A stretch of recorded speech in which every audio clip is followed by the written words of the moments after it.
छठा अध्याय। ईश्वर प्रार्थना। हे सर्वानंद सर्वशक्तिमान पूर्ण ब्रह्म अजन्मा अमर अनंत सर्वव्यापक न्यायकारी दया में ईश्वर, आपकी महिमा का कोई पार नहीं है और आपके शुभ नामों की भी कोई संख्या नहीं है। बड़े बड़े ऋषि मुनि और देवता भी आपका पार न पा सके तो मूढ़ अज्ञानी क्यों कर आपके नामों का वर्णन कर सकते हैं। हे महाप्रभु, आप ऐसे दयावान हैं कि आप अपनी अपार दया से गूंगे को वाचाल और लंगड़े को पथ बांधने के योग्य बना सकते हैं।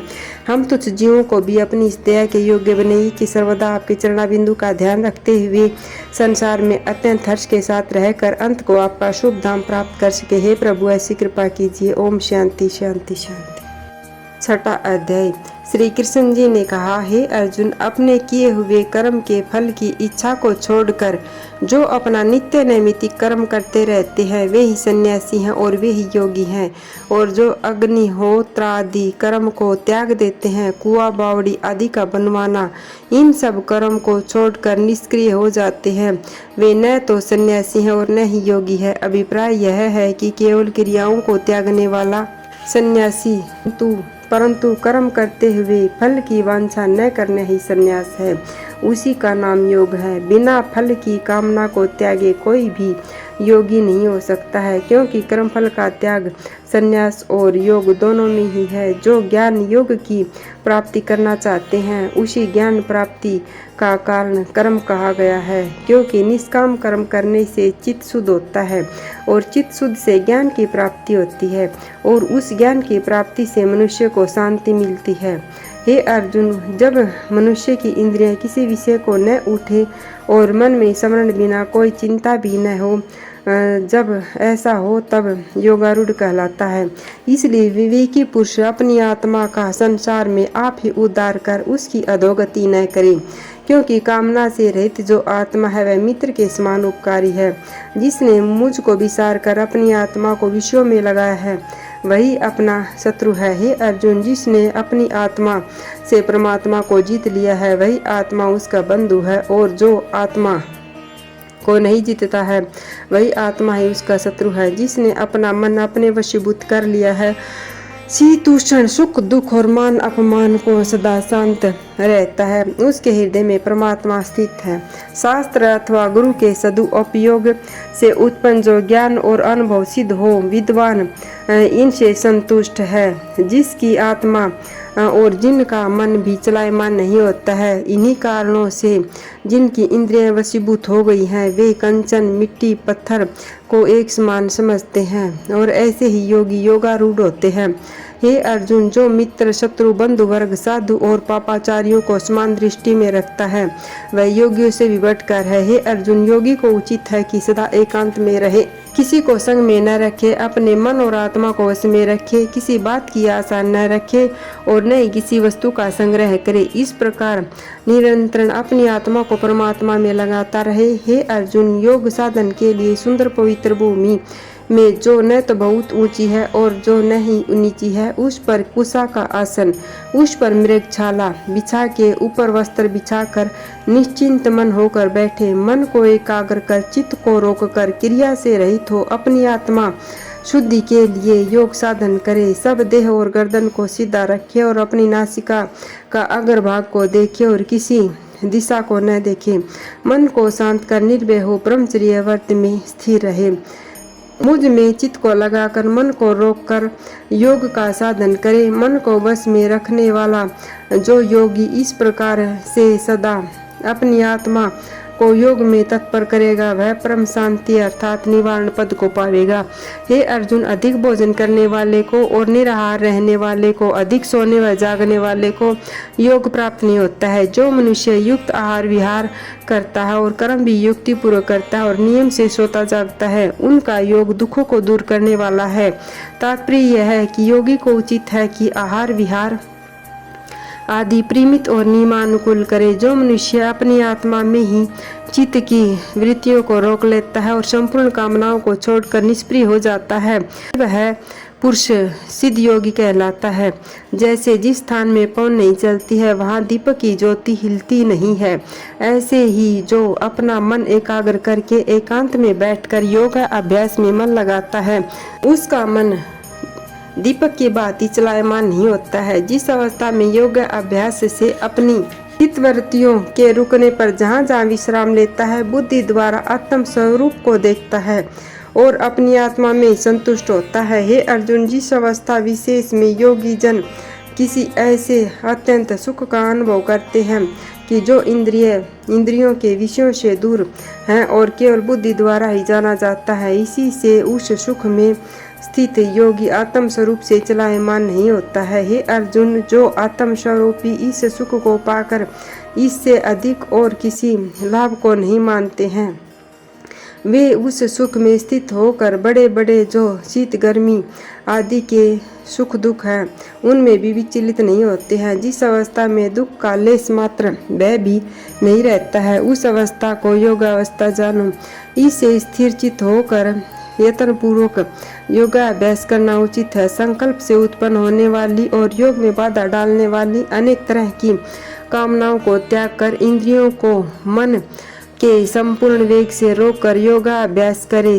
वश में हुई बुद्धि से सन मन को आत्मा में निश्चल करे और किसी बात का चिंतन न करे। मन बड़ा चंचल है, किसी जगह जल्दी स्थिर नहीं होता है। इससे जहाँ जहाँ चित्त जावे वहाँ इसे रोककर आत्मा में स्थिर करे। हे अर्जुन, ऊपर लिखी रीति के अनुसार शांत चित्त होने से संपूर्ण विकार सौम्य भाग जाते हैं, आत्मा निष्पाप और ब्रह्म में लीन हो जाती है। ऐसे योगी को समाधि का उत्तम सुख अपने आप प्राप्त हो जाता है।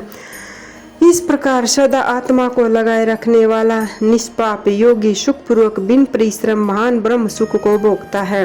सब को समान दृष्टि से देखने वाले योग्य अभ्यासी अपनी आत्मा को सब प्राणी मात्र में देखते हैं और सब प्राणियों को अपने आत्मा में देखते हैं। अर्जुन, जो मुझको सब प्राणियों में देखते हैं और सब प्राणियों को मुझ में देखते हैं, उस योगी से मैं अदृश्य नहीं रहता हूँ। उस योगी को मैं प्रत्यक्ष होकर दर्शन देता हूँ।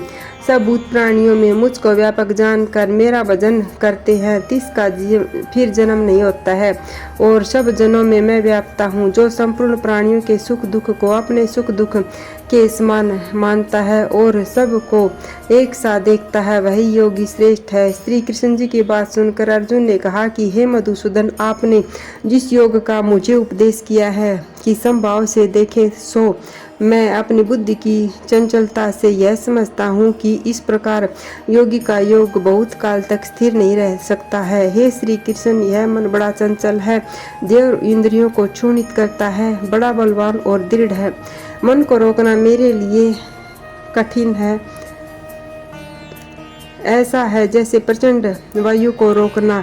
अर्जुन की बात सुन श्री कृष्ण भगवान जी बोले, हे महाभाव, निसंदेह यह मन बड़ा चंचल है, यह रुक नहीं सकता है, परंतु हे कौन्तेय, अभ्यास और वैराग्य से निग्रह हो सकता है।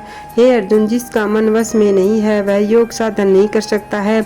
जो चित्तेंद्रिय हैं वे यत्न पूर्वक योग साधन कर सकते हैं। यह सुन अर्जुन ने कहा, हे श्री कृष्ण, प्रथम ही श्रद्धा पूर्वक योग साधन में प्रवृत्त हुआ और परंतु पीछे ठीक उपाय न कर सका, अर्थात अभ्यास में स्थिर हो गया और इस कारण से उनका मन योग से चलायमान हो गया है। ऐसे मनुष्य योग के सिद्धि रूप फल को न पाकर किस गति को प्राप्त होता है। जिस प्राणी ने निष्काम कर्म करके ईश्वर को समर्पण न किया और काम्य कर्म करके स्वर्गादि की प्राप्ति से भी वंचित रहा तथा योग सिद्ध न होने से मोक्ष न मिला, वह मनुष्य दोनों ओर से नष्ट होकर अप्रतिष्ठ होकर क्या उस मेघ के समान नष्ट नहीं होता, जो मेघ से निकलकर दूसरे में न मिलने के बीच में ही नष्ट हो जाता है। श्री कृष्ण, मेरे इस संशय को दूर करने योग्य आप ही हैं।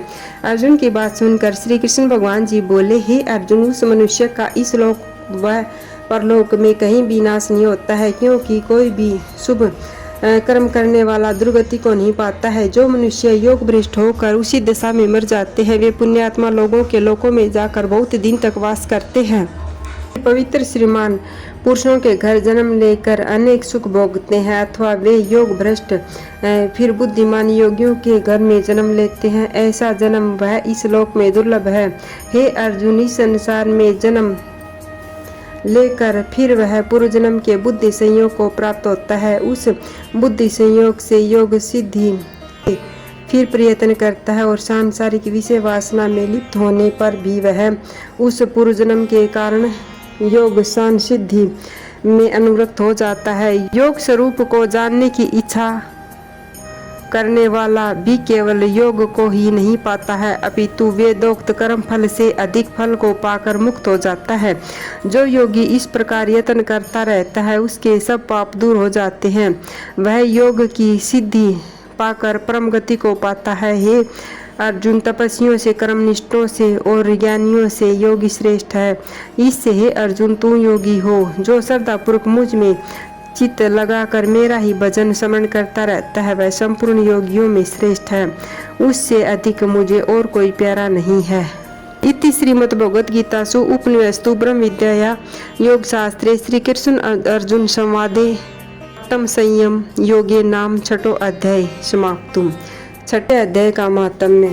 भगवान जी ने कहा, हे लक्ष्मी जी, गीता जी के छठे अध्याय के महात्म्य को सुनो। गोदावरी के तट पर स्वर्ग के समान विष्णुपुर नगर, वहाँ का राजा ज्ञान श्रुति नाम का था। उसकी प्रजा भी धर्मज्ञ थी। लोग राजा की स्तुति करते थे। एक दिन राजा ज्ञान श्रुति अपने महल के ऊपर बैठा था। उसी समय आकाश मार्ग से उड़ता हुआ हंसों का झुंड वहाँ आ गया और महल के ऊपर बैठकर विश्राम करने लगा। बैठते ही उनमें से एक हंस बड़े वेग से उड़ा। उस हंस का उड़ना देखकर साथ के हंसों ने कहा कि इतने उतावले होकर क्यों उड़ते हो। वह हंस लौटकर बोला, हंसों से बोला, उधर देखो कि कैसा प्रतापवान राजा बैठा है। इस राजा से रैंक मुनि का तेज व्याप्त हो रहा है। इस बात को सुनकर राजा ने सारथी को बुलाया और रथ में बैठकर रैंक मुनि को ढूंढने चल दिया। साथ में 1000 गौर बहुत सा द्रव्य ले लिया। सारथी राजा की आज्ञा से रथ को हाँक कर अनेक तीर्थों में रैंक मुनि को ढूंढता हुआ चला, परंतु राजा के प्रताप से रथ कहीं भी नहीं रुका। बद्रिकाश्रम के समीप पहुंचते ही रथ रुक गया। तब राजा ने जाना कि इन्हीं पर्वतों पर कहीं मुनि अवश्य रहते होंगे। यह देख सारथी ने रथ रोक लिया और राजा रथ से उतरकर मुनि को खोजने लगा। उसने आगे जाकर एक जगह देखा कि एक तपेश्वरी बैठा है। उसके प्रकाश से चारों ओर सूर्य जैसी किरणें निकल रही हैं। राजा ने समझ लिया कि ये रैंक मुनि है। फिर 1000 गौ सहित रैंक मुनि के पास पहुंचा। संपूर्ण सामग्री सामने रखकर दंडवत प्रणाम किया। मुनि जी राजा के ऊपर क्रोधित होकर बोले, यह माया का विस्तार हमारे सामने से उठा ले जाओ। राजा बहुत भय मानकर विनयपूर्वक बोला, हे मुनीश्वर, आपको यह अद्भुत तेज कहाँ से प्राप्त हुआ, सो कृपा कर वर्णन कीजिए। रैंक मुनि ने कहा, हे राजन, यह गीता जी की महिमा है। मैं गीता जी के छठे अध्याय का पाठ प्रतिदिन करता हूँ। इसी से मैंने देवताओं की दुस्सह तेज राशि को पाया है और तू गीता जी के अभ्यास से रहित है। राजा ने भी श्री मुनि से गीता जी के छठे अध्याय के महात्म्य को जाना और उसका पाठ करके मुक्त हो गया। श्री नारायण जी कहते हैं, लक्ष्मी जी, जो मनुष्य इस छठे अध्याय का नित्य पाठ करते हैं वे निसंदेह विष्णु लोक को प्राप्त होते हैं। इति श्री पद्म पुराणे स्तीश्वर संवादे उत्तराखंड गीता महात्म्य नाम छठो अध्याय समाप्तुम।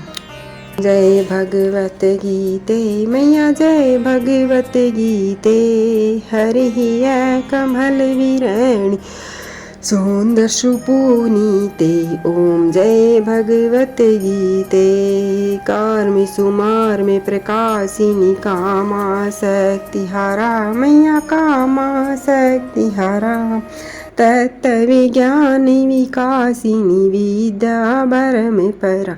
ओम जय भगवत गीते, निश्चल भगति विदायनी, मेरे मल मल हारी मैया, निर्मल मलहारी, शरण रहस्य प्रदायनी, सब विधि सुखकारी।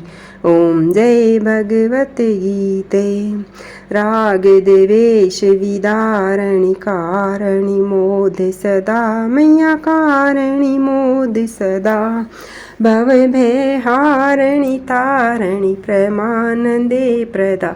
ओम जय भगवत गीते, पूरे भाव विनाशनी, नाशनी तमे रजनी मैया, रासनी तमे रजनी, देवी सद्गुणितायनि हरि रसिके सजनी। ओम जय भगवत गीते। समिता त्याग सिखावनी हरि मुख की वाणी। मैया हरि मुख की वाणी। समल शास्त्र की स्वामिनी श्रुतियों की रानी। ओम जय भगवत गीते। दया सुधा बरसावनी मातु कृपा कीजे। मैया मातु कृपा कीजे। हरिपद प्रेम दान करे अपना कर लीजे। ओम जय भगवत गीते। ओम जय भगवत गीते। मैया जय भगवत गीते। ये कमल वीरणी सुंदर सुपुनीते।